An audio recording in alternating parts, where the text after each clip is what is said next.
You're crammed like a sardine into a dark and dreary place, like a Pringle stuffed deep down into a long-forgotten Pringle can. Dust covers every surface around you. You can't see a thing. Perhaps you never could. You know not how long you've been like this. You may never know for sure. All you know is that what feels like an eternity ago, you are in a place of resplendent beauty and sophistication, and now you are in the pits of hell by comparison. How did it end up this way? You churn over the cyclical thoughts that plague you incessantly. They hound you to no end. To be honest, that may in earnest be the gravest of all insults to have befallen you in this accursed place. It's that simple understanding and resentment born from the unjust nature of the situation itself. You had so much beauty to show the world. So much history was etched across your skin in your old age. Delicate hands caressed you once upon a time. You yearn for any touch now. So much you could have given to so many people if not for the greed of man.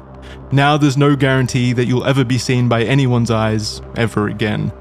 You are The Storm on the Sea of Galilee by Rembrandt.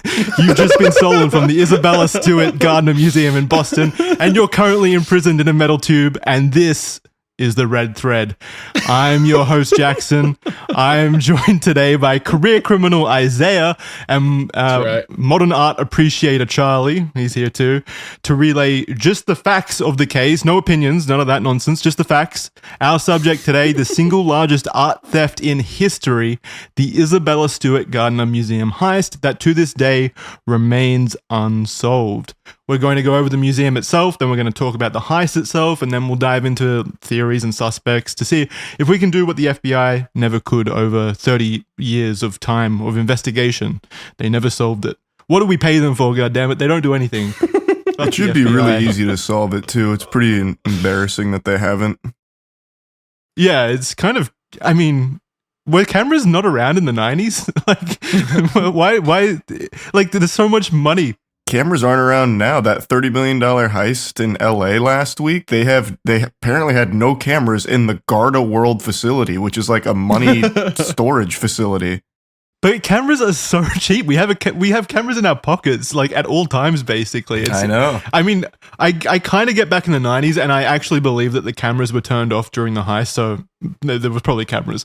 But like, yeah, it's crazy to me that in this modern time, like heists can still happen without like any kind of photographic proof. I'm just under the assumption that we're always kind of under surveillance. You know what I mean? Like no matter where you go. Not wrong. It's kind of crazy. Did that heist you were talking about, did they solve it? Were people No, people, as far as I know, unless it happened today, they still are on the run. Interesting. All right, well, maybe we'll be covering that in about a year's time, if it's still unsolved. Yeah, Isaiah, you know a lot about this case. Yeah, so I covered this case on an old video of mine. I think it was the Unsolved True Crime Iceberg. And it's famous because, as you said, it's the most expensive heist ever and it's unsolved. Like, it's such a weird thing that not a lot of people talk about. But the story of the actual heist itself is hilarious, in my opinion. What I'm not familiar with is a lot of the potential like suspects in the case, so I'm excited to get into that today. But yeah, the case itself is great. I love it. And Charlie, you were saying before the recording that you've never heard of it? No, I don't know anything about it. Like I feel like I've probably heard of like the largest art heist ever, but I've never really looked into it. Yeah, I've would have like there's probably video essays on YouTube that you watch for like YouTube Night once upon a time, and now have like just kind of fallen from your memory, maybe. Definitely possible. Yeah, I feel like it would have been something that you would have been exposed to because, like I said, it's one of, if not the largest art heist of all time, at least unsolved art heist. Before we go any further, a big thank you to the sponsor of this episode, Me Undies. They're not thieves. There's no heist. They just want to put great underwear on your body, so more from them later. And another reminder, as per usual, that we're on audio platforms. So if you are breaking into any museums or galleries on your own or doing your own heist, you can listen to the show while you're doing that. If you do that, please let us know. Or intentionally get caught while you conducting the heist. It would be great for our numbers, I think. Absolutely. And finally, there's a lot of information about this case. There's 22 pages or 21 pages of documentation below in the description, so you can go check out the research. And as always, it's sourced, so you can go read up on the articles that we used to compile the document. So yeah, that's down below. And yeah, back to the show. So I guess we'll start with the museum itself first, kind of paint a picture, if you will. Oh, look at that. Yeah, nice, pretty good. That's my only pun for the episode, no more. Yeah, okay. And yeah, we'll talk about the museum because it's a very pretty museum. If you guys want to like look at the actual picture, the first picture, it's kind of beautiful. It looks very serene. Yeah. So it's at least this picture anyway. I've never been there, but the picture itself portrays a very scenic kind of museum with like just a lot of greenery inside. It looks like a very relaxing place. And the way that the museum itself was formed is a very interesting case as well. And to discuss that, we need to discuss the people who founded it. And that is obviously Isabella Stewart Gardner. In Boston, Massachusetts, you'll find the Isabella Stewart Gardner Museum. It is best described as a gallery of European, Asian, and American art. Its founder, Isabella Gardner, hailed from New York and was born in 1840.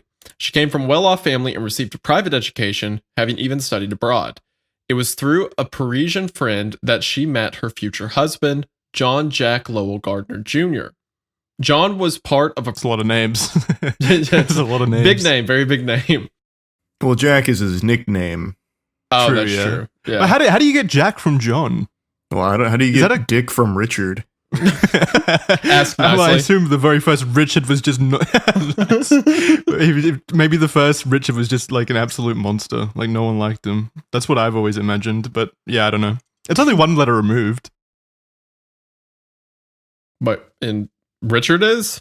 You're talking about what? No, Rick. Well, Rick. Oh, Rick. And Dick. Okay, yeah. Gotcha. That makes more sense. Yeah, I was trying to piece that together as well. I thought you were talking about Jack or something. John was part of a prominent Boston family with significant wealth accumulated through shipping, real estate, and trade. Their shared love for travel took them to Northern Europe, Russia, Egypt, and the Middle East and Asia. Isabella would document each journey in her journals. The pair were enamored with the concept of traveling and exploring the world, and both had a fondness for different artwork born from different cultures. In 1878, Isabella attended a reading by Charles Eliot Norton, Harvard's first professor of art history. It was at this event that she was invited to join the Dante Society, sparking her passion for collecting rare books and manuscripts. Have you ever heard of the Dante Society? No, but it sounds like something I'd make a 3-hour video on. Yeah, Yes. I was just thinking that. Like, I had never heard about it until just like discussing or researching this case. It sounds like such a cool society. I imagine it's related to Dante Alighieri. Yeah. Yes, If I had to guess. Yeah. The Dante Society was an organization dedicated to the appreciation of Dante Alighieri. Okay. Sure. Okay. I should have just shut up and read what Jackson had typed. That was my bad. I've covered everything. Yeah, you did. You did have it. Yeah. The appreciation of Dante Alighieri, the renowned Italian poet best known for the Divine Comedy. They were founded in 1881 in Cambridge, Massachusetts, and are still around to this day. Then, in 1884, during a visit to Venice with Jack, they ventured into the Palazzo Barbaro. Mm-hmm. Sure, something like that. This Venetian palace served as a hub for American and English expatriates. Is that right? Yeah. Expatriates, including numerous Like people, painters. it means like people who have moved from a country. Oh, and okay. have See, settled in if somewhere you else. would have used the word expatriate to me, I would have assumed that was someone who became like a fugitive of the state. Like, I mean, you can use it that way. They might former be fugitives, we patriots don't know on for the sure. run. They owe no allegiance to any country now. Kicked out of their homeland. I mean, it's a heavy word, expatriate. If it sounds like a Mel Gibbs movie, like. True. I think it's a cool word. It is a cool word. As a fact, I think too cool for the use for this situation. We need to For just steal like it. what is ostensibly like tourists. Yeah. What's just someone who travels. Yeah. For American and English expatriates, including numerous painters. The Palazzo Barbaro deeply inspired Isabella, laying the groundwork for her future museum. Yeah, so that museum is on the Venice River, whatever the Venice River is called, and it's like pretty normal museum, just like a bunch of cool artwork in there. But yeah, she was deeply inspired by that museum, like that one specifically. Yeah. That's what kind of influenced the Gardner Museum in Boston. Also, just to briefly go back to the Dante Society, I looked into it quite a bit after this research, just to see if there was anything like nefarious, like if we could do a video on the Dante Society in the future, if they were like some kind of, I don't know. Yeah, they're just nerds. I don't know what to say. They're like wholesome people that just like yes, but evil books. They're like Yeah, I mean, I guess like, they could have like the Necronomicon or something in their possession, which would be cool. No, it's literally. I think it's literally just the work of Dante. Like, it's not even just. They collect 8 books. That's all they got. They just really like those 8 books. That's really sad.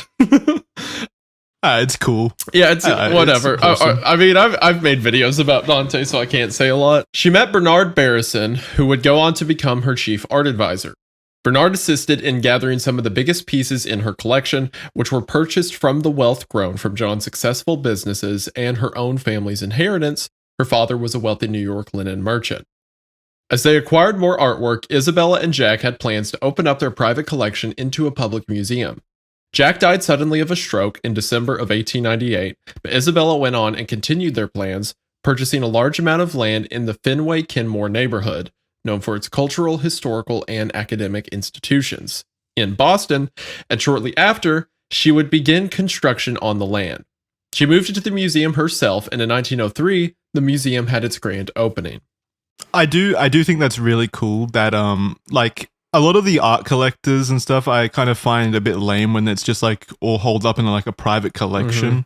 Yeah. So I do really appreciate that this was then turned into at least a public museum, and this like the museum itself looks beautiful. So I think it's a really, really cool thing to do. Another cool thing is how quickly they got it up. Nowadays, if you want to make something, it takes like fucking 20 years to open shit now. Everything moves so slow. That is true. I've noticed that, and it's so weird because like logic would say that it should be the opposite, right? Like in the 1800s, the early 1900s, it should have taken decades to make really cool shit.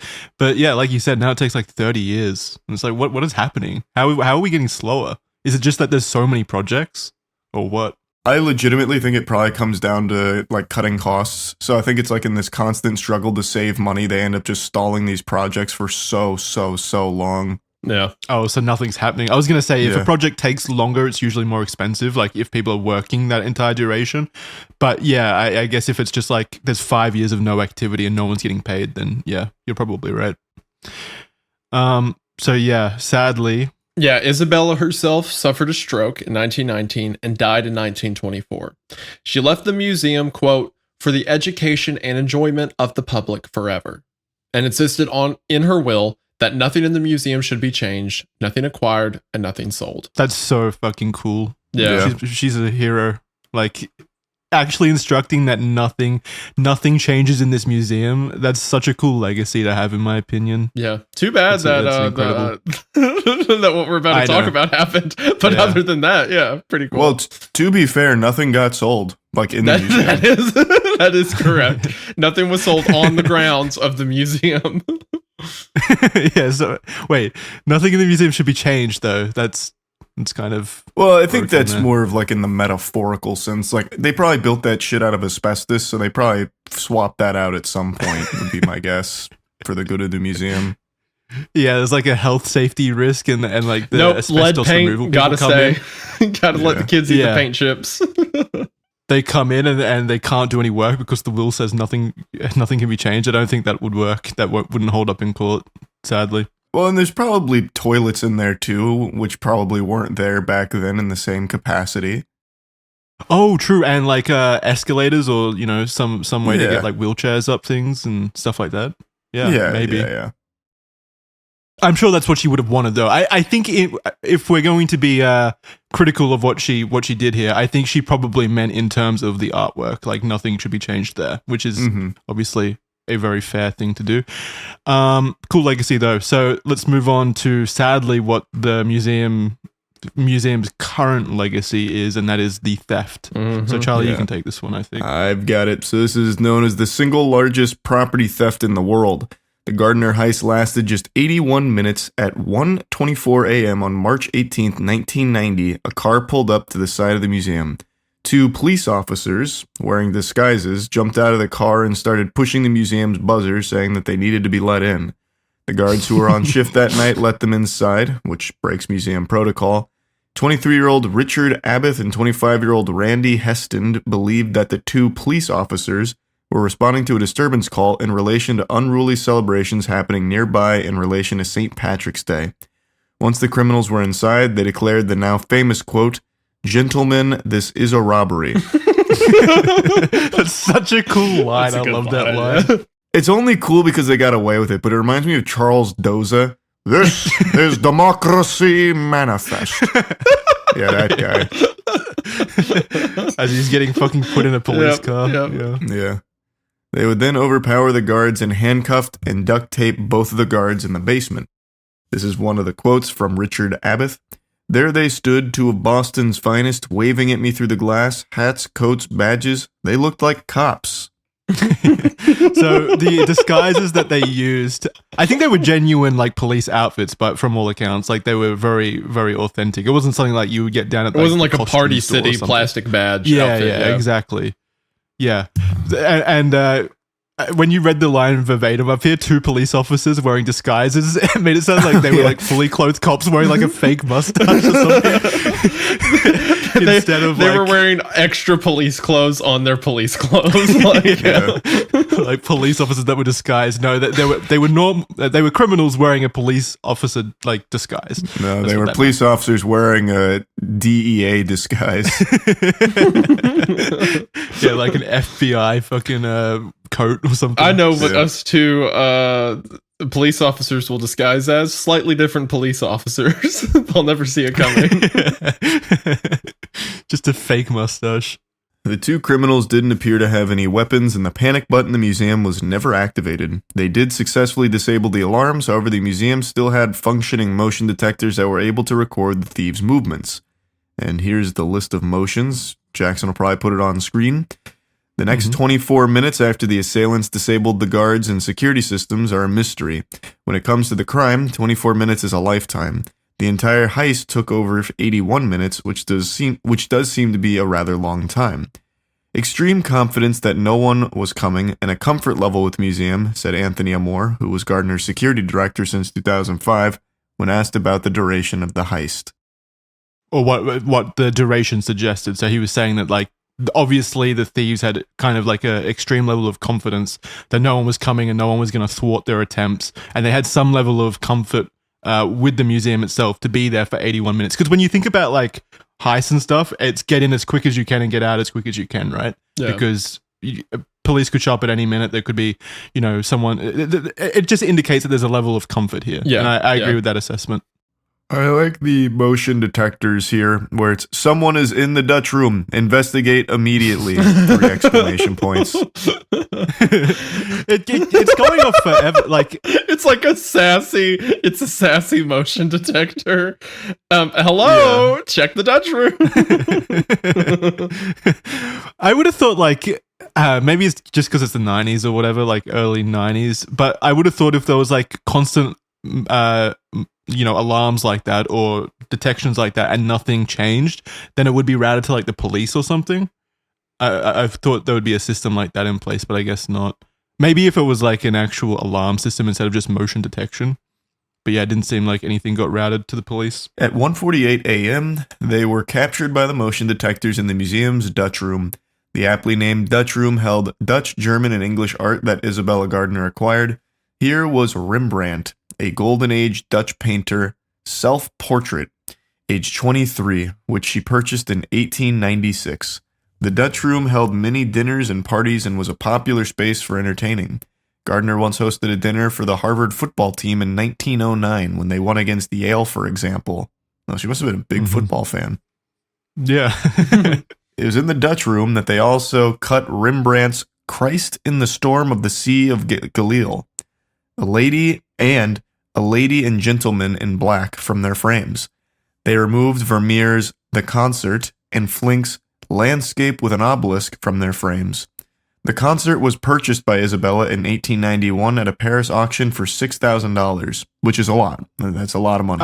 It's a lot of the time, but it's worth far more now. I think Vermeer, if I recall correctly, I believe he only had like 13 paintings or something like that. So they're a big rarity, and the fact that one of them is missing, that is going to be worth a fortune. Yeah. I mean, they all are worth a fortune now, but definitely that is sad that one of his 13 paintings is just gone, never to be seen again. Well, it'll be seen again, I'm sure, someday. Hopefully. Well, once we solve the case. They took an ancient Chinese bronze gu, which is a type of ancient vessel. Is it not gu? No, I don't know. Yeah, I don't know. It's just funny. It's just a funny word. It's a good I don't word, know. yeah. Gu. It's spelled Gu for those out there. It dated back to the Shang dynasty from 1200 to 1000 BC from a table, and also stole a small self-portrait etching by Rembrandt from the side of the chest. Just constant steal, like they stole a lot. It's a lot to get away with in such a short amount of time. Yeah, I mean, I assume they did multiple trips back to the car. I mean, they couldn't carry all of this individually. Yeah. A lot of these paintings are huge too. They cut them from the frames as well, so I assume what the act was, instead of taking the painting itself, they cut the actual fabric and then like roll it up. Yes, yeah, or something almost along definitely. those lines. Yeah. What's interesting though is that they weren't behind that like armored glass, because even in the 90s, you'd probably have that. Yeah, it doesn't seem like. I mean, there was glass shattered, but it wasn't like unbreakable glass. Yeah. No. But it's not like the security glass. Yeah, exactly. That's what the guards were for, theoretically. Yeah, true. The two men moved on to the short gallery at 2:08 a.m., meaning they were in the Dutch room for a period of around 20 minutes. The short gallery was on the same floor as the Dutch room. The short gallery is described as more informal in contrast to the grandeur of the other galleries in the museum. It was a passageway that leads into the tapestry room. The gallery contains prints, drawings, books, textiles, and family portraits, some by Gardner herself. Here, 5 Edgar Degas paintings were stolen. It's just Degas. Degas. I've got the pronunciation right there. I thought I saw an S at the end of that. Well, I mean, it is, you did, but but it's French. Yeah, they have no respect for the alphabet. He's a French impressionist. So they stole some of his paintings. 3 mounted jockeys leaving the paddock, procession on a road near Florence, and the study for the program. Mm-hmm. The thieves then moved on to the Blue Room, a gallery described as brimming with objects that reflect Gardner's personal relationships. A lot of Isabella's close friends' art is featured in this room. From here, Edard Monet, Edard Monet's Chez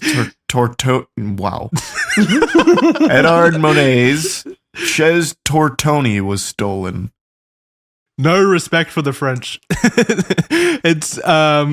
It's okay. Charlie's a modern art enthusiast, not a golden age. I definitely got that. I got that name pronounced correctly. Edard Monet. This is payback from you making fun of me for mispronouncing all the Russian names in the Ultimate Pass episode. Yeah. So this is karma. We've all had our history of the last 14 episodes of mispronunciations and stuff. Yeah. They also attempted to steal the flag of Napoleon's Imperial Guard, but failed, and seemingly opted for the Eagle Financial by Anthony Dennis Chaudet. How did you get financial from that? Oh my god. It's like a newspaper. They just took a newspaper off the side table. Eagle Financial. Yeah. Well, that's the one. Yeah, the Eagle Financial. Eagle. Don't go back. Yeah. No. Leave it. That's the one. All right. It's Eagle Financial. There you go. Which was a bronze eagle-shaped statue. They also left behind the most expensive art piece in the museum, The Rape of the Europa by Titan. Many have commented that the assorted collection of stolen art is perplexingly random, with seemingly no pattern, even after being investigated for years. Yeah, it doesn't seem like there was any rhyme or reason. They definitely hit Rembrandt hard as well as like definitely some of the more expensive ones. So they had some kind of familiarity with the artwork itself. But like that passage just says, there were very expensive art pieces still in the museum, like The Rape of Europa by Titan.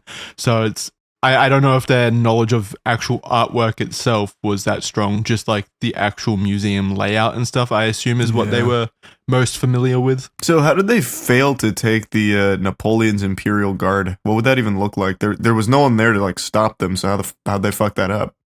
Perhaps it was like bolted into perhaps the wall or something like that. They just couldn't, because most of the things they took were very easy to pick up, and a lot of like the paintings were like cut off, so maybe they just couldn't cut that off. I think if I remember right, part of the flag was down, but like they couldn't get the other half of it, so it was just kind of like hanging there.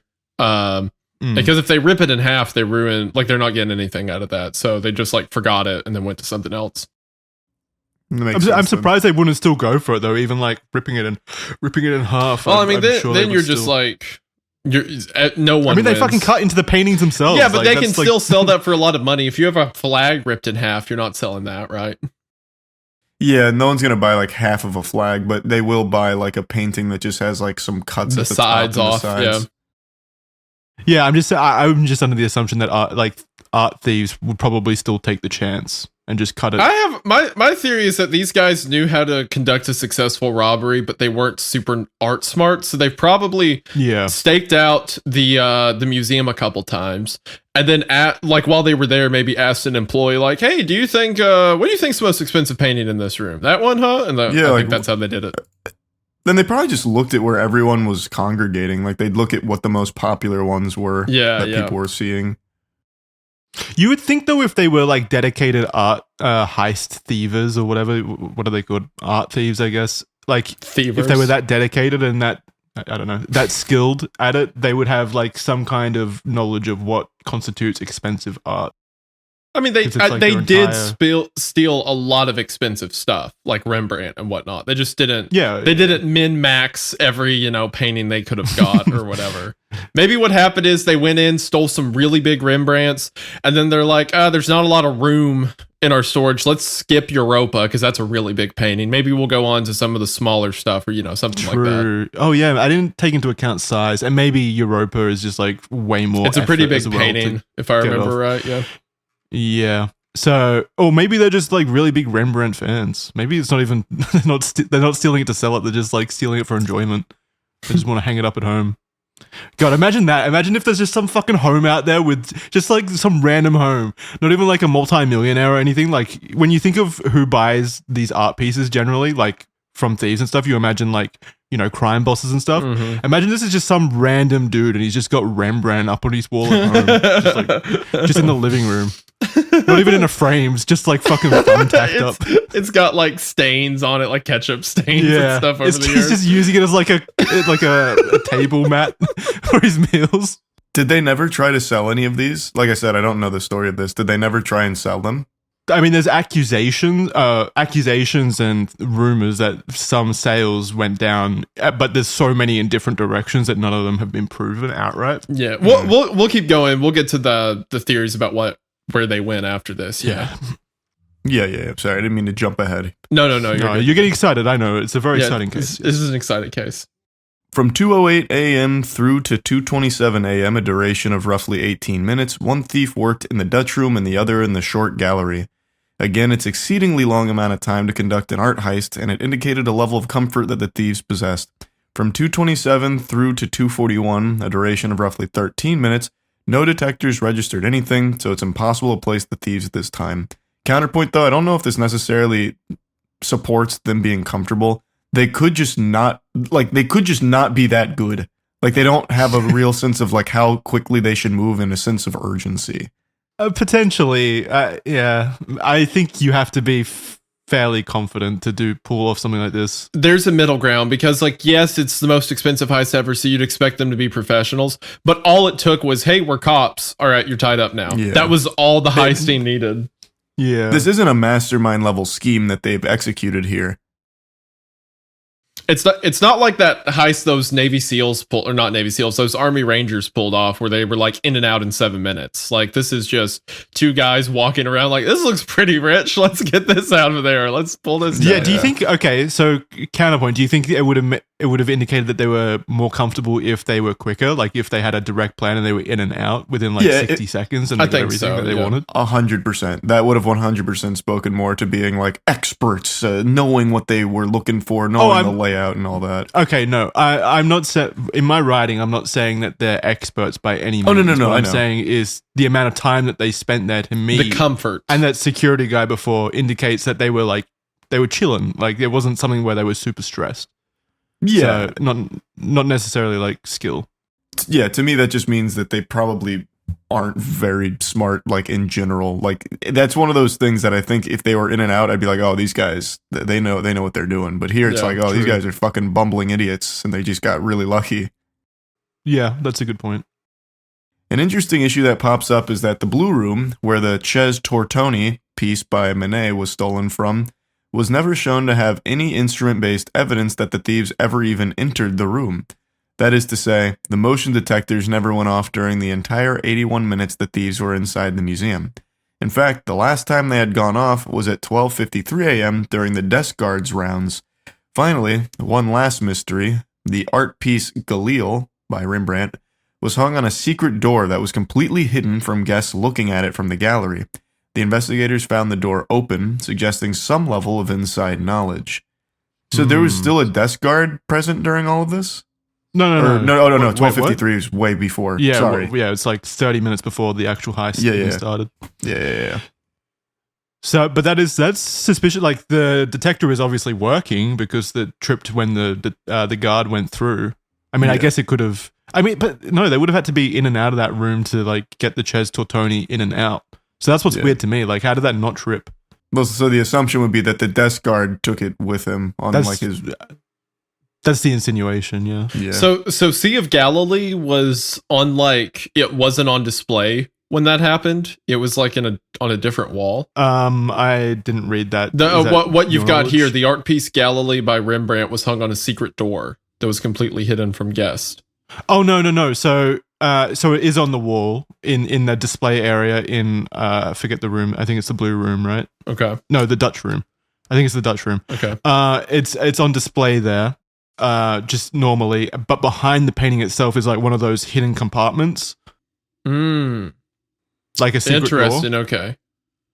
And they found the door open. I see what you're saying. Okay. Yes. Gotcha. So it shows. I mean, it indicates some level of familiarity with like the infrastructure itself of the museum. If the thieves knew about that door, because it's not something that they would have known just by looking at it. Interesting. So maybe they had heard about it, or someone they found out. They definitely knew the layout, I guess. Then, right?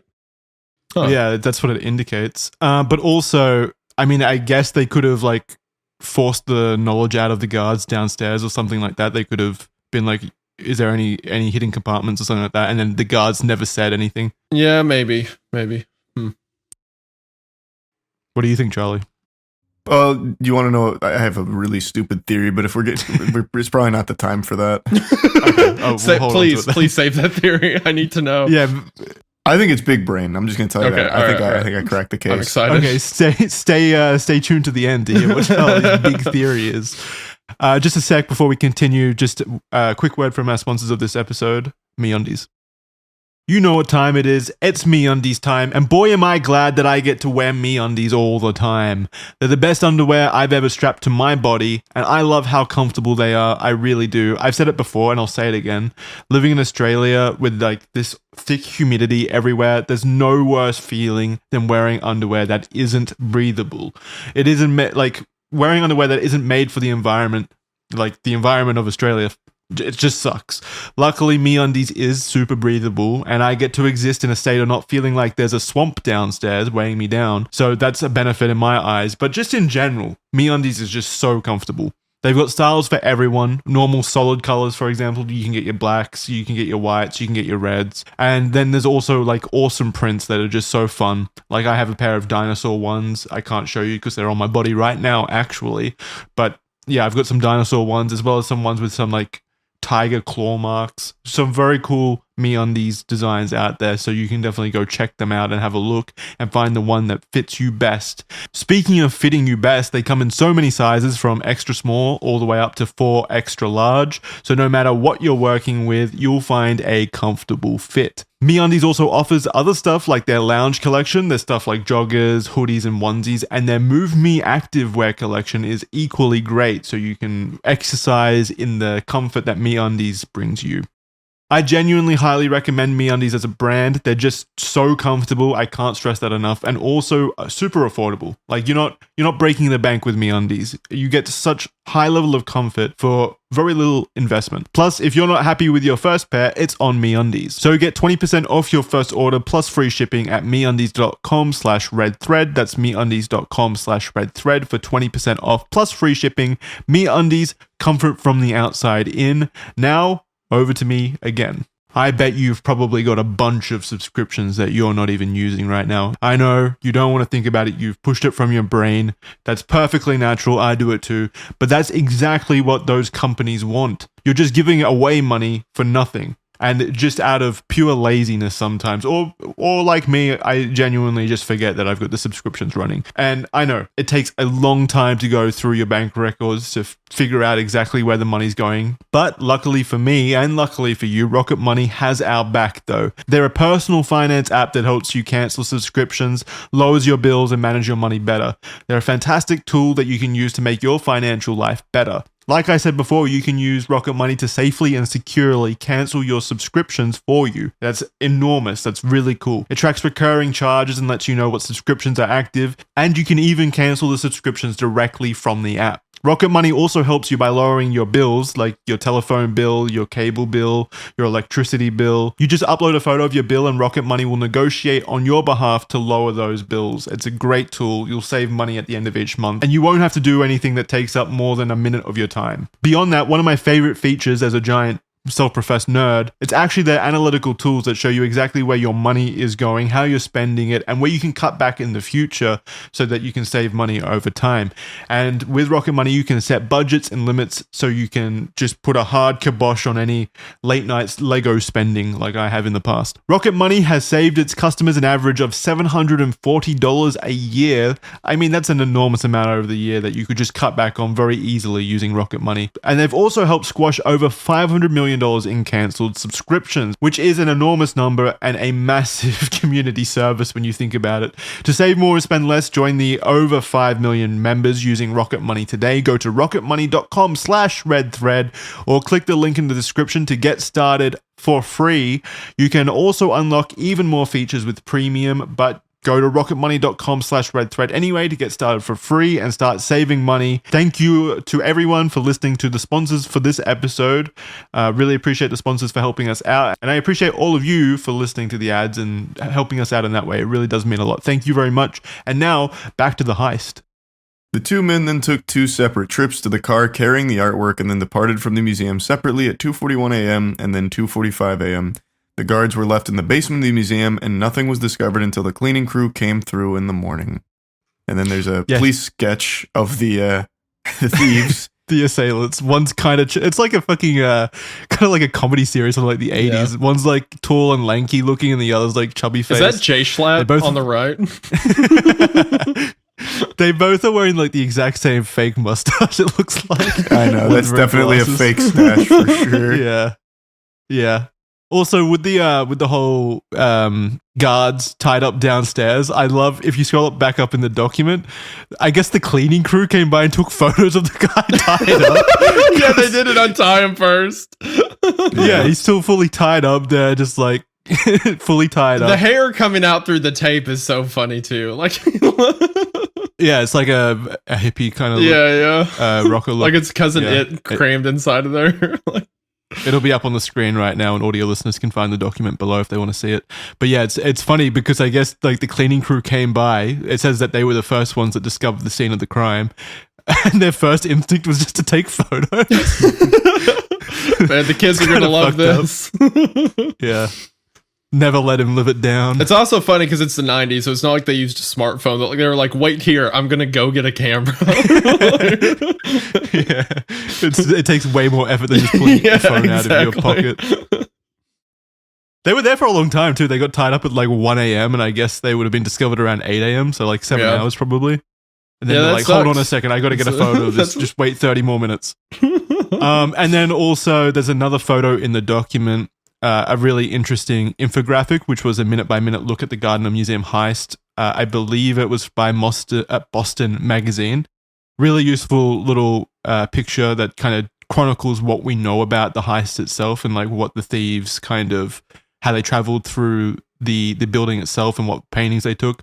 Highly recommend people check that out if they want to kind of a quick visual indication of what happened.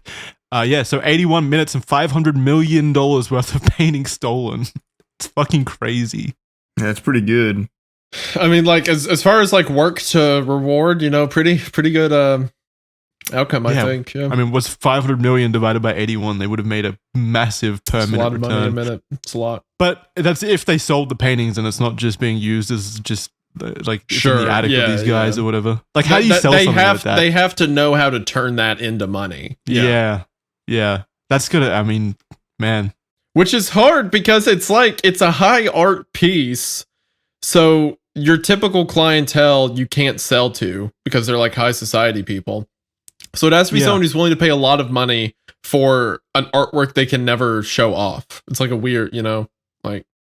I wonder, like, it says $500 million. That's what the paintings are worth. But I assume that it's probably like they actually receive less because, absolutely, people in that kind of scene probably wouldn't pay full retail price.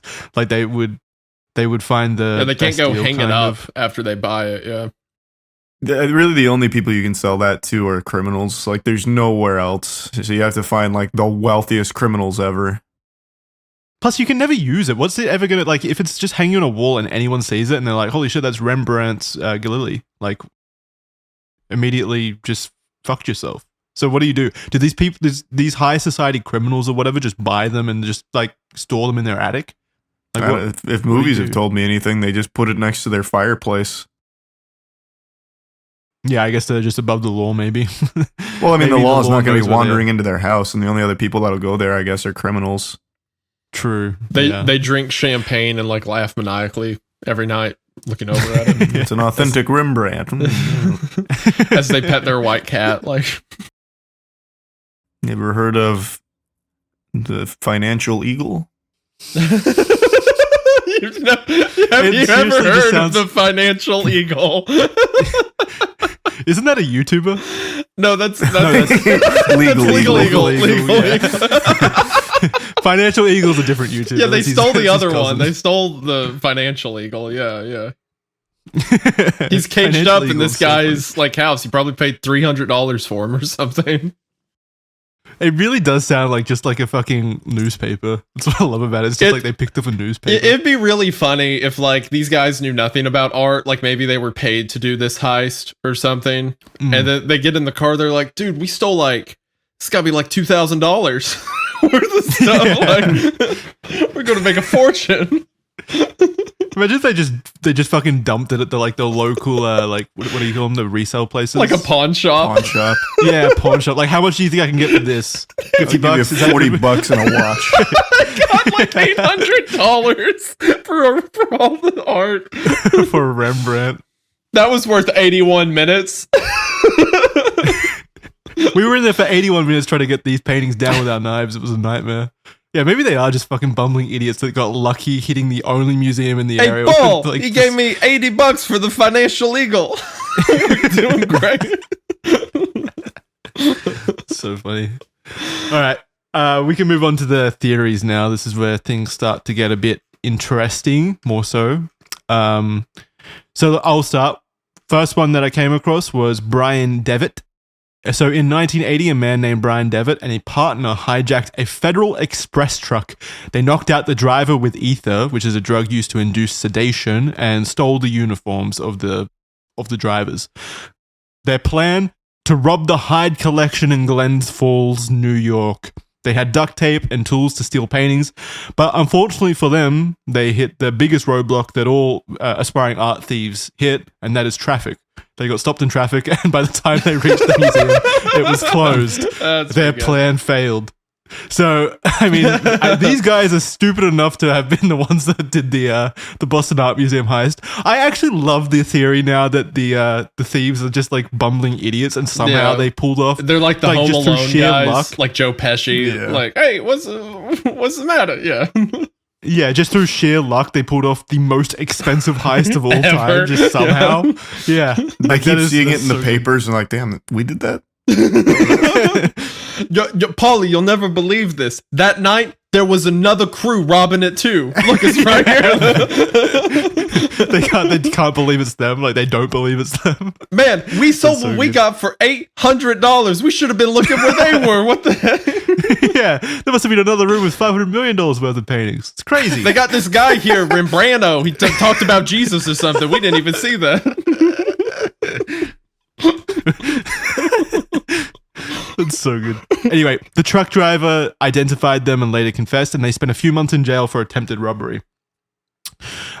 Does it even count as attempted robbery at that point? Like, it's more just assault. They spent a couple months in jail for assault. They didn't even get to the place with robbery. Well, I guess they stole the uniforms of the truck drivers. If I was their defense attorney, I'd be like, Your Honor, they weren't even there. They never even got to the building. What do you mean? I mean, maybe that's why they only spent a few months instead of longer. Yeah. Maybe if they successfully tried to They rob were it. too bad to be criminals. Brian was living in Beacon Hills, a suburb in Boston, on the night of the heist. His previous experience and the similarities of the planned but failed robbery and the Gardner one made him a possible suspect. He was interviewed many times in 1992 and was even questioned before a grand jury in 1993. He insisted that he knew nothing and couldn't provide anything to assist the investigation, and he later died in 2004, and nothing has come from the investigation to Brian Devitt. So it's entirely possible that he did do it, and because he's dead, they just can't get any more information about it. But yeah, he was the first potential suspect that popped up in the research, so I want to include him, and also the story about the Federal Express truck made me laugh. It's so funny. Yeah. All right, this next one is a pretty long one, so one of you guys can take it if you want. I'll take this one. So, this is Miles Connor and William Youngworth. In 1998, a Vanity Fair journalist named Tom Mashberg claimed that he had seen firsthand Rembrandt's Storm on the Sea of Galilee. The quote from him says, "Gingerly, he extracted a large, rolled-up canvas, which he unfurled before me. It was, I am certain, Rembrandt's The Storm on the Sea of Galilee, arguably the most famous missing painting in the world. I saw frayed edges where the painting had been cut from its frame on the night it was stolen, and I was shown, in the flashlight's beam, Rembrandt's signature. A petty criminal in Boston named William Billy Youngworth had said that he could help recover 11 of the stolen paintings, and he had chosen Tom to show proof to. At 2 a.m. on August the 18th, 1997, Tom was driven by a driver, picked by William, to an old warehouse about an hour outside of Boston. The driver escorted Tom into the warehouse and into a room that had dustbins inside. He reached into one and rolled out The Storm on the Sea of Galilee from inside. After viewing the painting, he was quickly sent away by taxi and ordered to not write about it for a week, allowing time for the painting to be moved to a different location. William was on trial for possession of firearms and a controlled substance, but he insisted that, in returning for immunity from prosecution and a $5 million reward, he could help get the stolen art back. But he also asked for one more thing: release Miles Connor from prison. Okay, hold on. So this guy...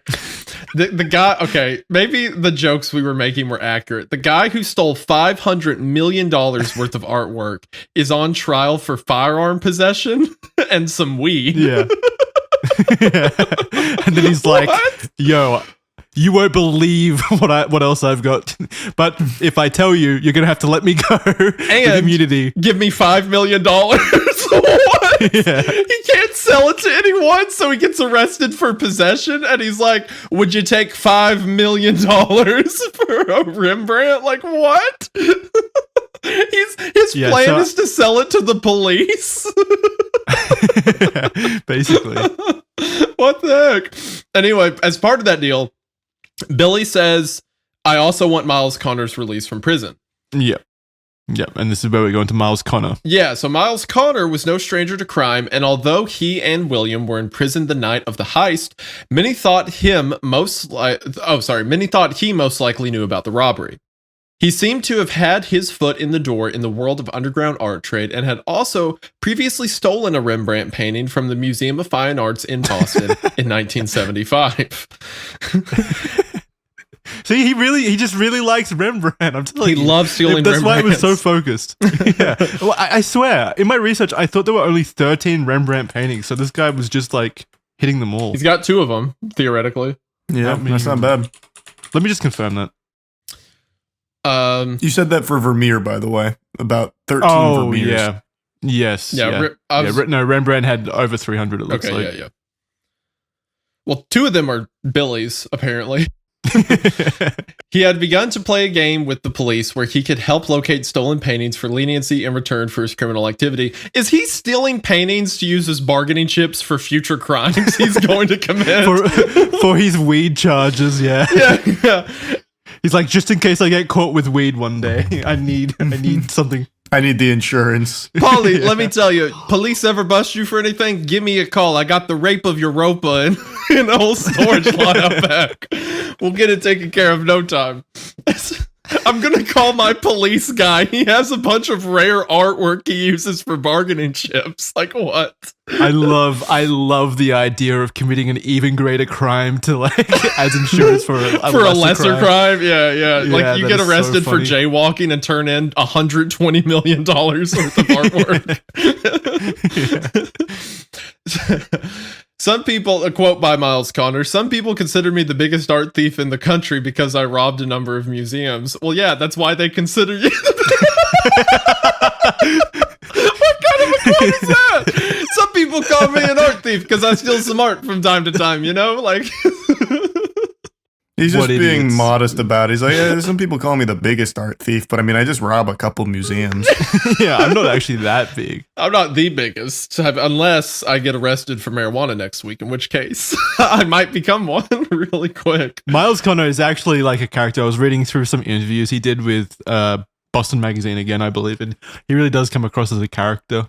And this isn't a point of like theory. It's a fact that he played a game with police where he would give them paintings in exchange for criminal activity. Like, oh yeah, that's so he I believe he denies that he ever had anything to do. Both of these guys deny that they had anything to do with the Boston Art Museum heist, but they're both until they get arrested. Like, career. And in which case, they were also both in jail when the heist happened. It's a pretty good alibi, right?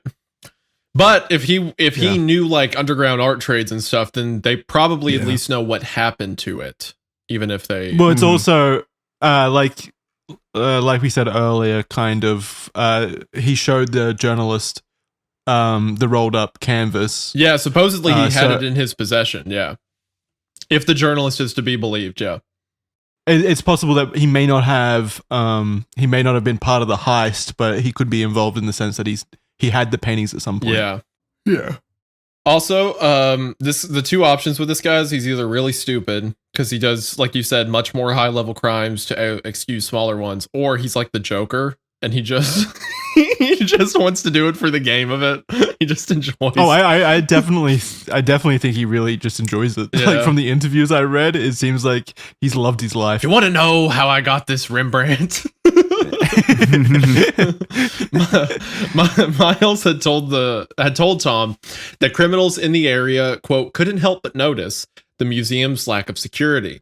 And once it was that bad, huh? Yeah, apparently. It was 2 guys who could be tricked by, hey, let us in. The museum's lack of security. And once someone simply unlocked an unarmed window to the first floor and would return often and see the lock was unnoticed and unlatched for a long period of time. That's a pretty cool way of like casing the joint. Yeah, just unlock a window, see how long it takes for them to check it. Yeah. Yeah, just keep coming back and check. That's a really cool way of casing a joint. Miles and William had a long history together, with William seemingly gravitating towards Miles as a father figure. They would often partner in countless robberies. Both spent many years in and out of prison. When Miles was in prison in 1990, he had begun to reach out to former trusted acquaintances to take care of his art and collection of swords. This all went into William's possession in 1992.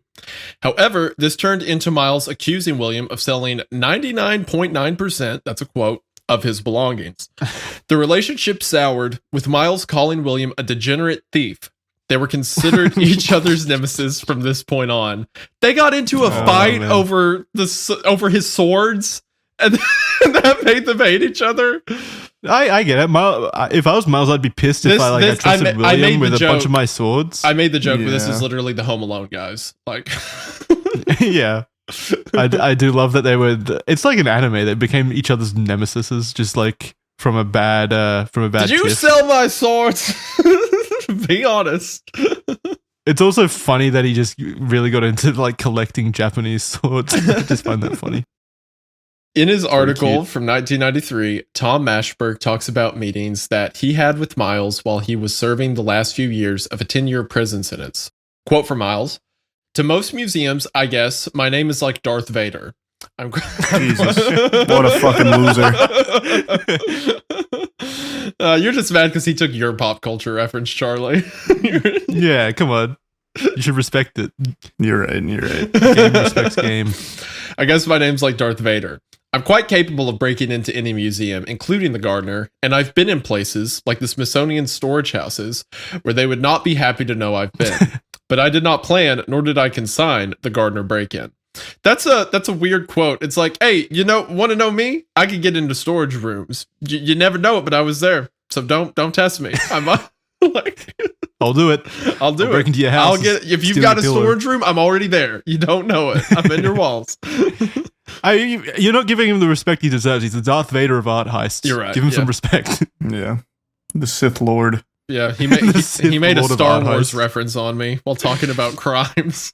These guys did not steal. They did not get $500 million out of it because I think they're both too smart and too inept for any of this. I don't know what's going on. Yeah. Also, to go back to the Star Wars references, it is kind of like the rule of two there, Charlie. Like he turned on William, like he's what do you call it? Apprentice. He didn't really turn on him because he eventually tried to lobby for him again. Remember, one of his things was release Miles Connor. So even though they were at odds, he still looked out for him. I think that was beforehand. Was it? I think that was after. Because no, wait, it soured in 93. You're right. Yeah. You're right. So that's even worse though. He like tries to advocate for him to to get him out of prison, and then that guy turns on him. It's kind of fucked up. But he also sold his swords, so. Yeah, he's katanas. His anime collection. It's called a katana. So he sold my fucking Star Wars Christmas. What's it called? The Christmas episode. Oh yeah, the Christmas special. Yeah. There's no excuse for that.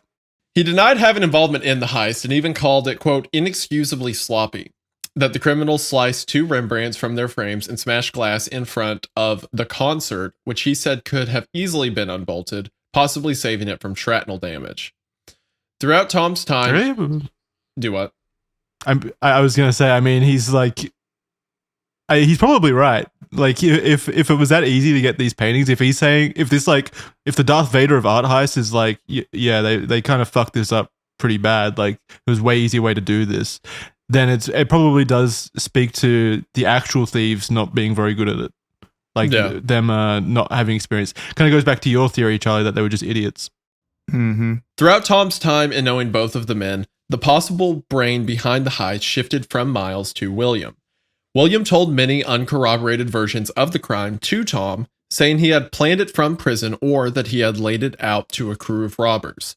Tom believes that, even though it was not spoken, William may have come into possession of the art by accident in storage he was given belonging to Miles. Interesting. So, I mean, it's possible that like it was planned from prison, maybe. Yeah, maybe he hired a crew to do it or something. Yeah, maybe. Anyway, Possible. and that comes into his possession that way. Tom later said that he believed he had been shown a replica because the painting was covered up in a protective coating that helped preserve it. This would have made it impossible to roll up. Right. So the original painting that was taken was that they preserved those in protective coating that prevents them from being rolled up. But wait, then how the fuck they would have had to take it out of the museum? Like the assumption Intact. that I made before, Intact, unrolled up. My presumption before was like they rolled them up to. Yeah, I guess they wouldn't have then in that case. So if that's the case, then this guy was just lying about having a Rembrandt to try to sound impressive. Yeah, I guess. Or he just truly believed they were the real ones. Oh, true. Yeah, yeah, maybe, he could have been wrong. Maybe. You're right. Yeah, man, it would have been funny if it was like $3 dollar store poster quality Rembrandt. Like it's like a shiny, it's just like a piece of A4 paper. Yeah.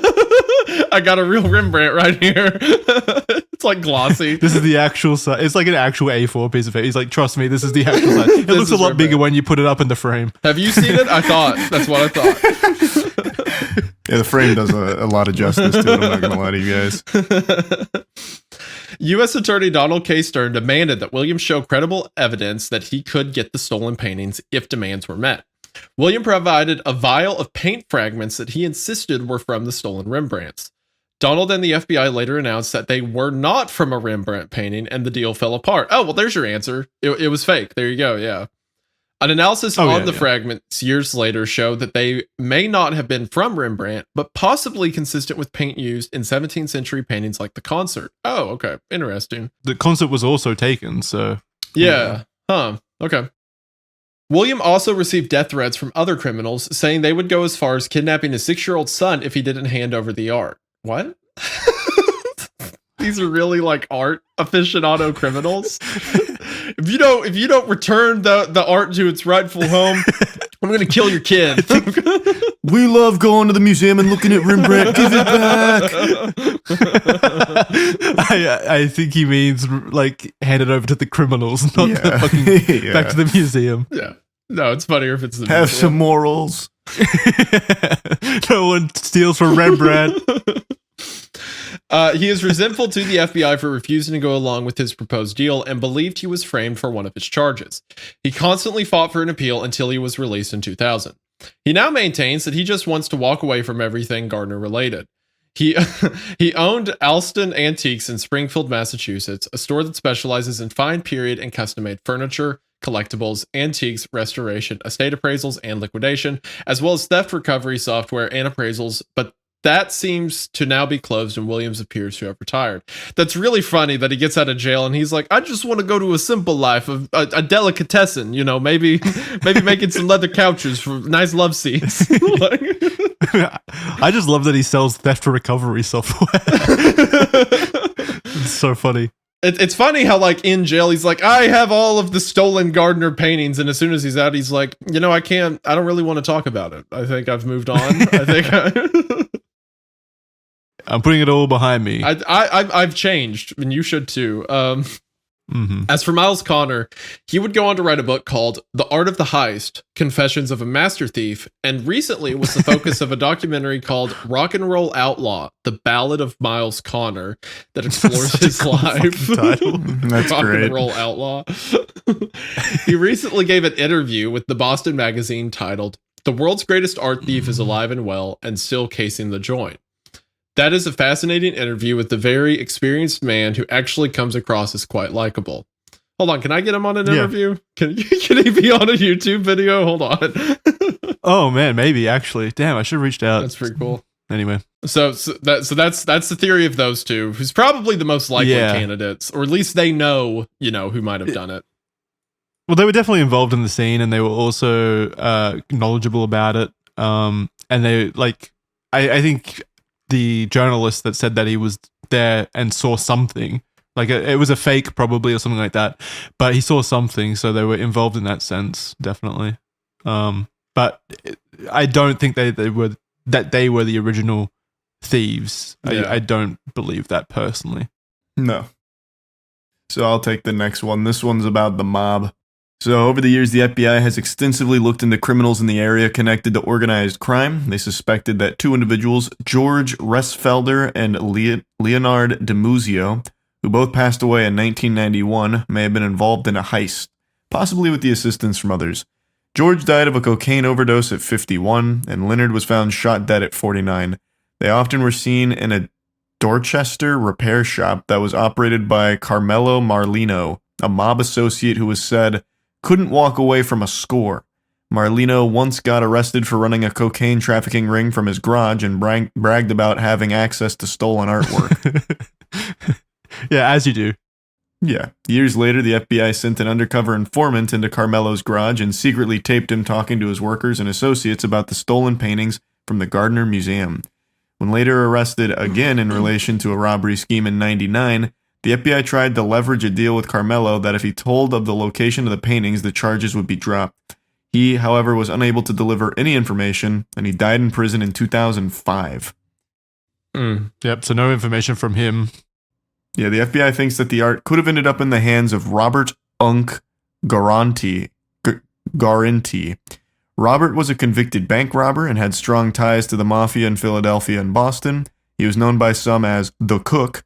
He died in 2004, and his wife, Aline, told the FBI that shortly before his death, he gave two of the stolen artworks to Robert Gintile, a Connecticut mobster in a rendezvous in Maine.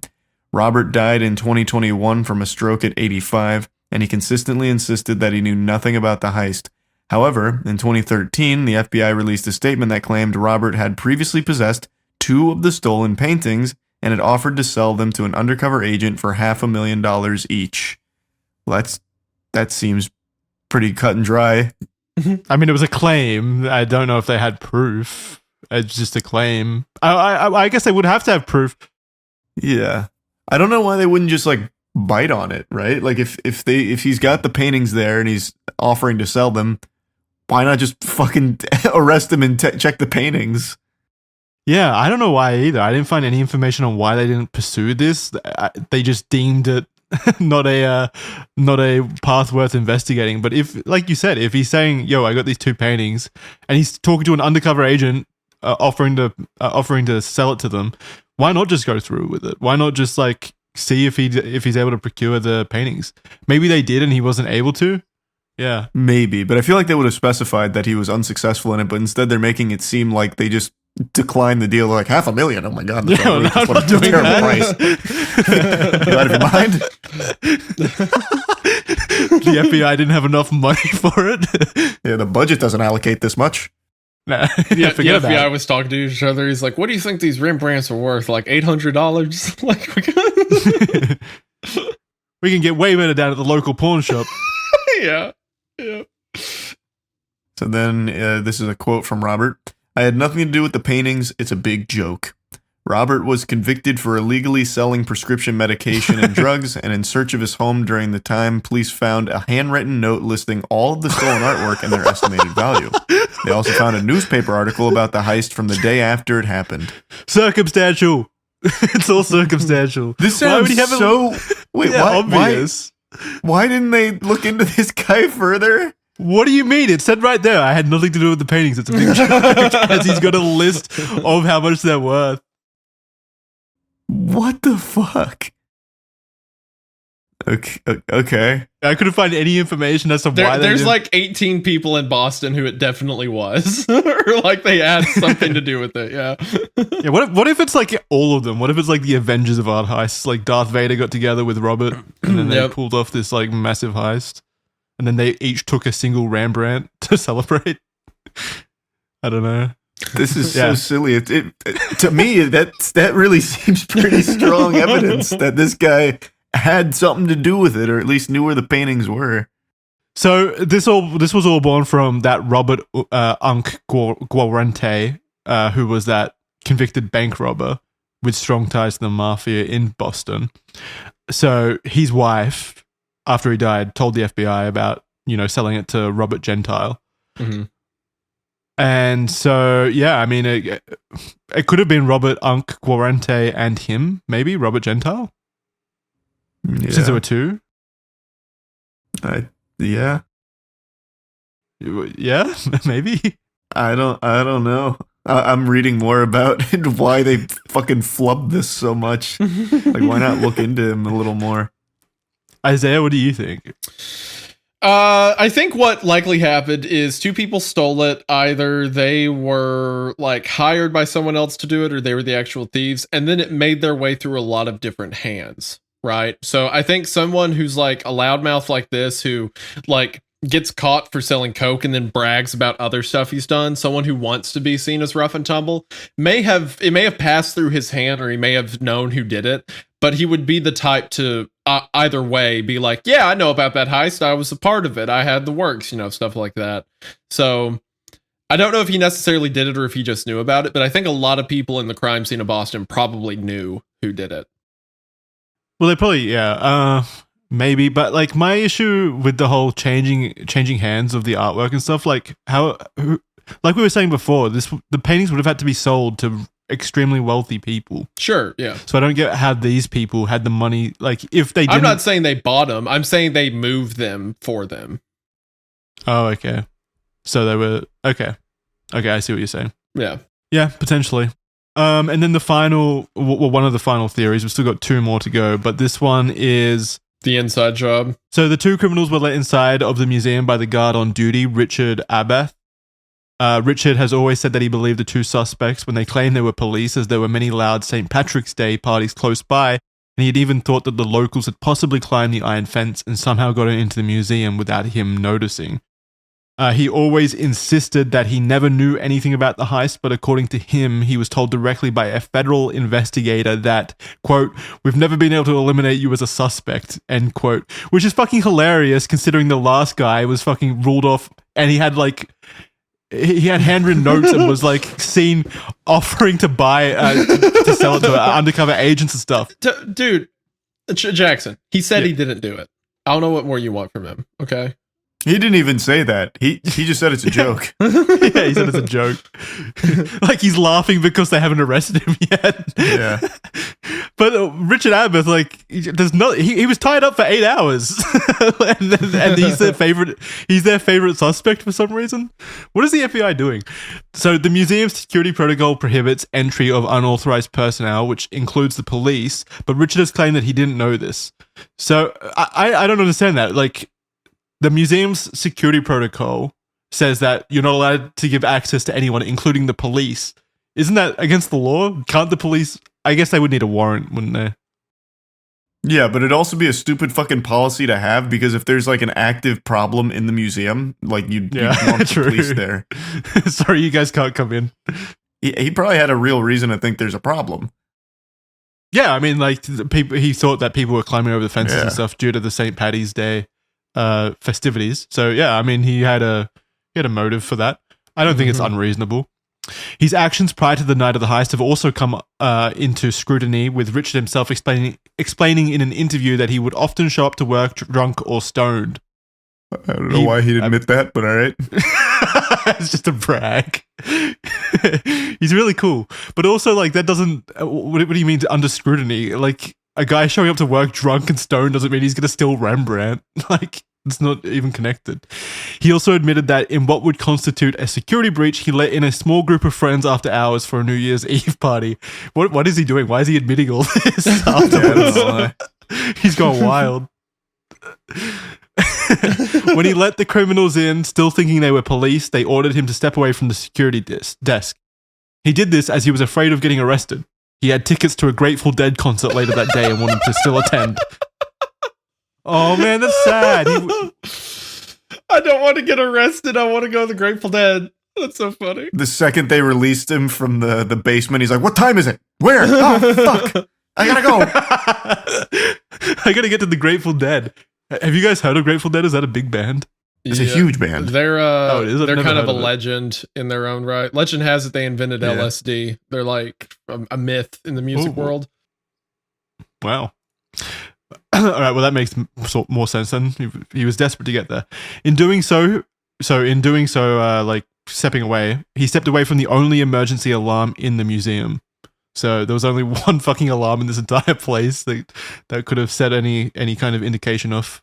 He stepped away from it. But I mean, what are you gonna do? Like, if they're like, "Gentlemen, this is a robbery," like, you're gonna follow their demands, right? You're not gonna hit the panic button and then get shot. Yeah. I do exactly what he did. So police have also said that according to the motion sensors, the thieves never actually walked to where Manet's chaise tortoni was displayed. The only movement around this art on the night was Richard's when he did the rounds before the criminals arrived. The sensors also showed that Richards briefly opened the side door on Palace Road just before he let in the police. So the same door that they came in, he had opened it slightly, like, I don't know, like, I think it was like 10 minutes beforehand. Which I don't know if that, I mean, he could have just been looking out to see what was happening with like the St. Paddy's Day stuff. Like if there were noises and stuff out there. That's not any indication to me that he was like waiting for them. And in 2015, police released a 6-minute video taken from security footage at the museum the night before the heist. It is uncertain if any significance was placed on the clip or if it was reviewed at all until later. They put out a plea to the public asking if anyone knew the individual shown in the clips. That's fucking wild that like, what is that? 25 years later, they're just like, the police are like, hey, we're finally taking this seriously. You guys seen anyone in these clips? We've actually got video footage of it. Like 25 years past it, you only just find the clip. That's crazy. Yeah, the people in the clip is going to look so different 25 years later. Yeah. Like, it's impossible. Why wouldn't they put that out immediately? All right, we're looking for a young man, mid-20s, fake mustache. He looks exactly like this. Yep. Yeah, but even funnier, so they put out that plea asking the public if anyone knew the individual shown in the clips. The footage showed a car backing up to the museum side entrance and a man stepping out to buzz the door. This was the night before the heist, by the way. A security guard then lets the man in and seems to review a document that the stranger brought with him. They then step out of sight for a few minutes before the stranger leaves. The guard who allowed that man to enter was Richard as well. He never reported this incident to the police despite it occurring exactly a day before the heist. This video footage has drawn significant attention to Richard as it goes against the museum's strict policy of not admitting anyone after hours. However, it has recently been revealed by former museum guards that the stranger Richard let in was actually the museum's deputy director of security, Rick Abbas Superior. So they released this like footage and no one knew that this guy was like the head of security for the museum itself. Like they're so inept. Like I said, there are 18 people that definitely did it. No, this was just a routine. Like the head of security was just showing up to just check on the place, I assume. The deputy director of security. But like the police finally found this clip and they're like, holy shit, this is our prime suspect. Although in an interview, a man named John Paul Kroger, who trained the guards for their third shift duties, emphasized that nobody should ever be granted access to the museum after hours, not even if they're your boss or law enforcement. This is the dumbest rule ever. That sounds like a great way of getting fired. Yeah. Like, sorry, boss, you can't come in. Rules are rules. The rules that you taught me. Like, I can't let you in. Yeah, it's that don't trust anyone, not even me type shit. So dumb. So dumb. So Richard unfortunately died on February 23rd this year, and he has never escaped the accusations and questions surrounding the heist. And this is a quote from Richard. I don't want to be remembered for this alone, but they're saying it's $500 million worth of artwork. And ultimately, I'm the one who made the decision to buzz them in. That's so sad. It's the kind of thing most people don't have to learn to cope with. It's like doing penance. It's always there. This guy was being paid like $7 an hour, by the way. And he's had to deal with lifelong guilt. You let them in. You lost Sea of Galilee. How could you? If it was you guys, would you feel immense guilt for it? Because for me personally, I don't know if I would. I'd be like, I would. I did what I did what I could to save my life. I thought I was in danger.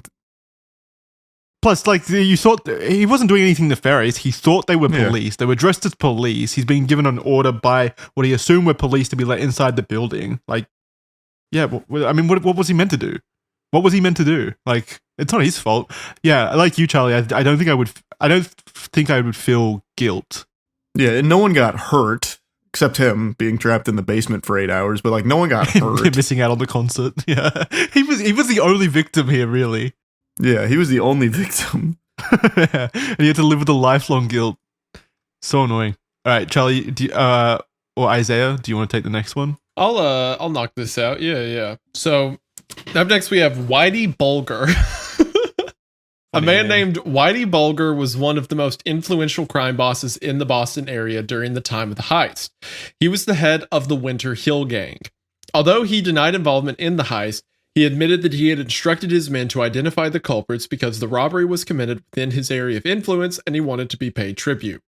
I mean, that's pretty... most of the time, like, if you do crime on someone's turf, you've got to pay them or let them know or something like that. Oh yeah, absolutely. It's just funny to see it written out. It's just yeah. So like, okay, it's like this Where's entire my cut? world. It's like this entire world that we're just like, it's invisible to the public eye. Like we just don't think about it. Just these like mobs that operate underground and like all their turfs and stuff like that. It's super interesting. Yeah. The FBI, particularly Agent Thomas McShane, investigated Bulger and determined that his ties with the Boston police could have explained how the thieves were seemingly able to procure convincing police uniforms, or, even more interesting, perhaps real police were arranged to perform the heist itself. Bulger was also believed to have... maybe they were real police and it's just so corrupt. Yeah, I had that thought earlier. It's possible. Bulger was also believed to have ties to the IRA, and McShane had identified the tripping of the fire alarm as a potential, quote, calling card that the IRA liked to use. Okay, I don't know about that, but that could be a stretch. I mean, Boston had a large like Irish community. No, I'm not that it's not. I'm not talking about your writing here of it. I'm saying him saying like fire alarms, typical IRA sign. You know, maybe that. The IRA and its rival Ulster Volunteer Force, UVF, were both believed to have agents in Boston in the time, and both had previously been involved in similar heists. For example, the Northern Bank robbery in 2004, which was £26.5 million, is one of the biggest robberies in UK history and was believed to have been conducted by the IRA, even though they deny it. However, ultimately, McShane's investigation of Bulger and the IRA did not produce any concrete evidence that tied them to the heist. A retired art and antiquities investigator for Scotland Yard, Charlie Hill, was claimed that Bulger gave the Gardner works to the IRA and they are most likely in Ireland. Bulger died in 2018.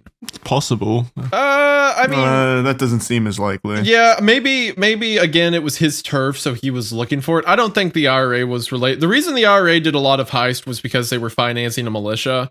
Yeah. I feel like stealing artwork isn't a good way to go about doing that discreetly, especially because most IRA members, like, sure, there were a few like lieutenants who dedicated their full time to the IRA, but most IRA people were their secrecy was their whole thing. Like they would work day jobs and then on the way home throw on a ski mask, shoot at the British, and then like go home. Right? It's not like they were the kind of guys who had, you know, these crime connections that they could sell off hundreds of $1 million worth of artwork, something like that. It seems like a bit of a stretch, I think. If it was just stealing money, I could see it, but yeah. Maybe the whole IRA thing aspect of it, but if Whitey Bulger was so influential and he kind of owned that area of Boston at the time, it's potential that, I mean, it's possible that he at least orchestrated it. Like, I'm not saying he went in there himself, but like it's possible that he orchestrated it or sent people in to conduct the heist. Seems like everything criminal would have run through him in that area. Yeah, I think he definitely could have done something with it. I'm just saying I don't think the IRA is that likely. Yeah, maybe. So I'll take the modern day here. So the theft happened 34 years ago. It's still an active, ongoing investigation, and the museum has a $10 million reward for any information that's relevant that would assist in recovering the art. They're also offering a further $100,000 for the bronze eagle statue alone. Empty frames are still hung, hanging on the wall where their inhabitants once sat, which I think is pretty cool. Yeah, it's just empty frames where, I mean, it goes back to Isabella Gardner's will where she didn't want anything changed. So just leaving the empty paintings there is a nice reminder of at least what was there and fulfilling her wish.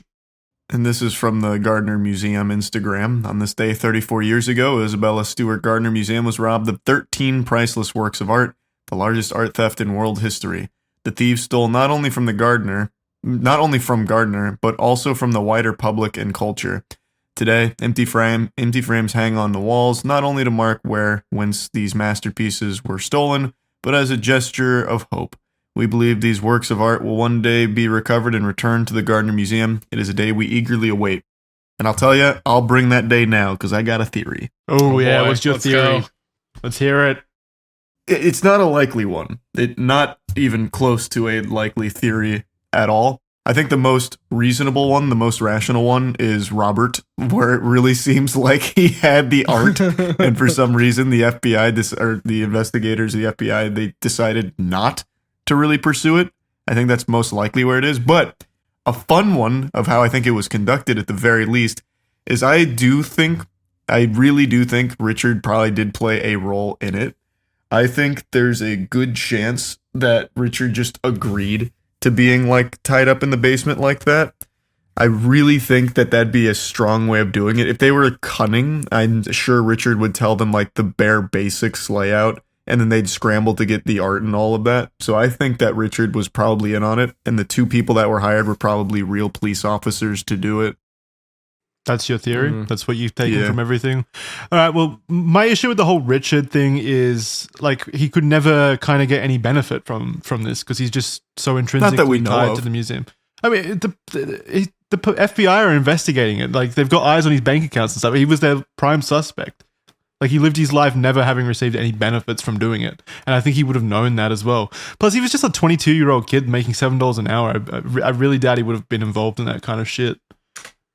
Personally. I don't know why 22 would mean he wouldn't be involved. A lot of people grow up into this kind of lifestyle. Like, that's how a lot of them get into it. Okay, yeah, maybe the age doesn't necessarily have anything to do with it. It's just, again, I think he was so tied to the museum itself that I think anyone would have known that, like, you would have become prime suspect number one. And you would have been under lifelong scrutiny for as long as the investigation but if he doesn't happened. if he doesn't have any of the evidence on him or anything, there's nothing to tie him to it. You have to keep in mind. Remember, one of those paintings that was stolen, the Tortini, the Tort one, that was stolen from a room where the sensor was only tripped once, and it was by Richard on his way like out right before the criminals got there, like the two police officers. So like, there's really no explanation on how that could be there if not for Richard being involved. How could they have possibly stolen it when every other sensor gets tripped? I mean, I guess it could malfunction and it doesn't register when they go in. Yeah, I was thinking malfunction was probably the most likely, and they somehow got lucky. But yeah, I don't know. I mean, there was another security guard there at the time. So if the insinuation that is at 12:30, like when that alarm was tripped, that's when Richard got that painting down and like hid it for them or whatever, like got it ready to be taken, the other guard would have seen that. Yeah, so why isn't there any information about the other guard? I just assumed at that point he just wasn't like an important part of the investigation. There was no real information about him. Why though? I don't understand why he'd be written off so easily. Because it's very possible, like initially, and the reason I changed to it being real police officers is I think that is kind of a compelling argument. If it was like super authentic and shit, like I think that, I mean, it's not a bad argument.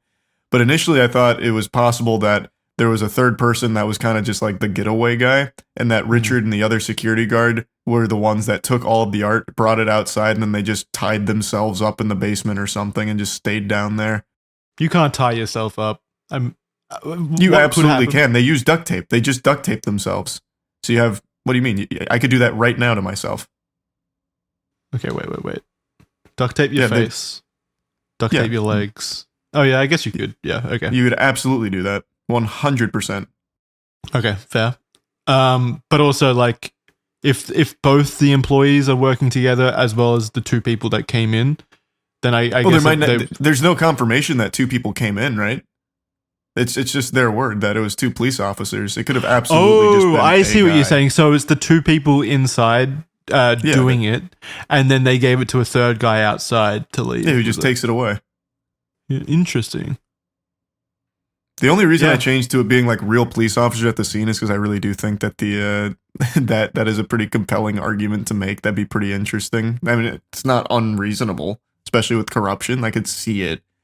But yeah, that was my first theory, is that they did it, gave it to a third guy who just takes it away. I'm trying to think about how, like, what kind of evidence there is that would disprove that. I get the only thing would be that No, even that wouldn't work. Yeah, I mean, I guess since you said that they could have tied themselves up, it would have been entirely possible. Because they know that they needed to still be there at the end of it. Yeah. And they could easily just say, like, oh, there's two dudes dressed as police officers. They both had this weird mustache. You know, like, it's so simple. Yeah, but what did they think would happen afterwards? Like, again, they couldn't have sold the paintings themselves because they're so heavily under investigation. Like, when you see these headlines, or like when you know the value of something, you're not really thinking of how you're going to sell it. Like, I read a story a couple weeks back about people that stole like hundreds of thousands of dollars worth of crab. Like, who are you going to sell that fucking crab to? Well, yeah, it's worth that much, but you're never going to sell that fucking crab for hundreds of thousands of dollars. But it's a bit disingenuous to believe that, like, crabs are applicable to Rembrandt paintings, like fine art and stuff. This stuff could absolutely be sold. No, it really can't, though. It's too expensive. It's too hot. It's too notorious. No one's going to be buying that. Like, even in the underground, I feel like that's going to be hard to sell. But maybe this specific case, because it was so much money, but fine art is definitely stolen and sold. Oh, well, yeah, absolutely. Otherwise, fine art thieves wouldn't have existed. Yeah, 100%. And that's why I'm saying they probably didn't know they couldn't sell it. Like, that's why they would do it. They're like, oh, we'll definitely just sell this, but they didn't know how hard it would be. I mean, there's no evidence that I can point to that would disprove what you're saying. I don't personally subscribe to the theory. I guess I just have too much a naive faith in Richard. It just seemed like he was a normal dude that unfortunately was at the wrong place at the wrong time and really wanted to go to a concert later. So it kind of feels bad to like pin it on him. But think of how strong that alibi is. Like, damn, I really wanted to go to the Grateful Dead. And now I have all this guilt. This is my legacy. This guilt of this art being stolen. It's too much to bear. That kind of thing. Like, it's so strong. It'd be such a good alibi. The guilt is a good alibi? I mean, it's a good cover story, if that's what you mean. Yeah. Well, that's what I meant for that. Yeah. Yeah, maybe. I personally, most from reading all this again, I think it was a mob thing. I think it's, if it wasn't like, what's his name? Fucking Whitey. If it wasn't Whitey Bulger, then it was something mob related, in my opinion. I also agree that the most logical is probably Robert. Like, he had all of the shit. I really think the cook had all of the art and the FBI just fucking blew it. Yeah. I mean, he had like evidence of the handwritten note of valuations on the pieces, and he was also talking to an undercover agent about selling the pieces. So Richard's got nothing in comparison to this guy who was literally out trying to sell the pieces. But I mean, it still doesn't rule out your theory, because the driver could have been someone in Robert's like association, you know? Yeah. Well, the beauty of my theory is you can't disprove it because it's pretty outlandish. There's nothing to like directly contradict the possibility that they fucking tied themselves up downstairs and then had someone else just take the art away for them. I don't think it's super outlandish. Like, I could definitely see it being possible, but I just think there's more likely situations. Yeah, I think so as well. Like, the sensor thing in that room for the Tortoni picture or whatever, I really think is a pretty strong notch in my belt on my theory there. Yeah, potentially.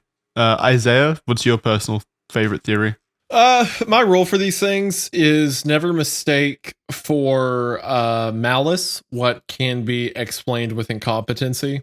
So, like, I think that the museum just had poor, kind of lackadaisical security, and then a couple guys who either were doing the heist themselves or more than likely paid to do it, because if it's a job this expensive, I think it's more likely someone pays them to do the heist. So maybe real cops were paid to show up.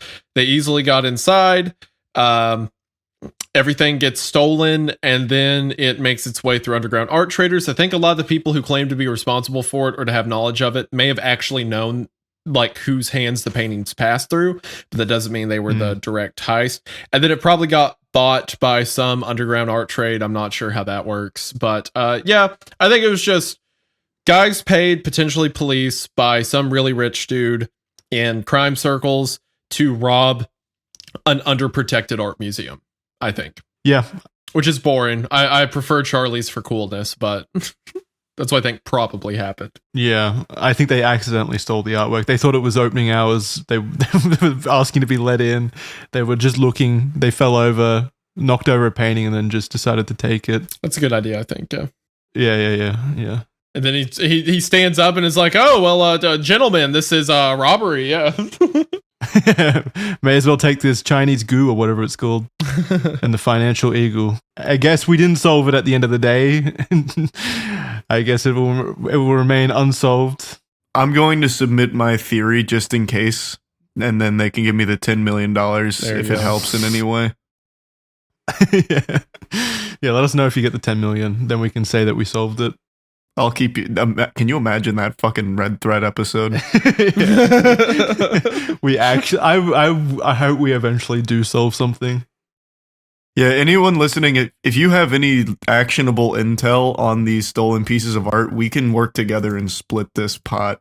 Charlie's next video is like it's his normal setup. The thumbnail's him sitting in the chair. The title of the video is like "I did it," and everything's the exact same except behind him is the Sea of Galilee on the wall. Yeah, right next to God slap and everything. It's just Rembrandt. Yeah. Yep. No one notices. Like you just put it. You don't even like mention it or anything. It's just in the background. Hey guys, so I found this painting. It's pretty cool. All right, that's about it. See ya. All right. Well, I guess that's gonna do it for this episode of Red Thread. That was fun. I really enjoyed that case. It's a good case. Very good case. Yeah, I love heists. They're so interesting. But what's interesting about this one is that it was the most famous heist of all time. Well, $500 million, and it was so simple. There was no like crawling under laser grids or like grappling down through the roof or anything. They literally just walked in and took the paintings. There's nothing else to it. So that's. I mean, simplicity is key. I think is what we should take away from this. If you're gonna perform any bank heists or art gallery heists, just try the most simple thing and see how it goes. And don't blame us if you end up in jail. But that's what we're taking from this. Thank you very much for listening to the Red Thread and taking our advice. Let us know what your personal theories are on the heist. I want to see some really wacky ones that we couldn't think of.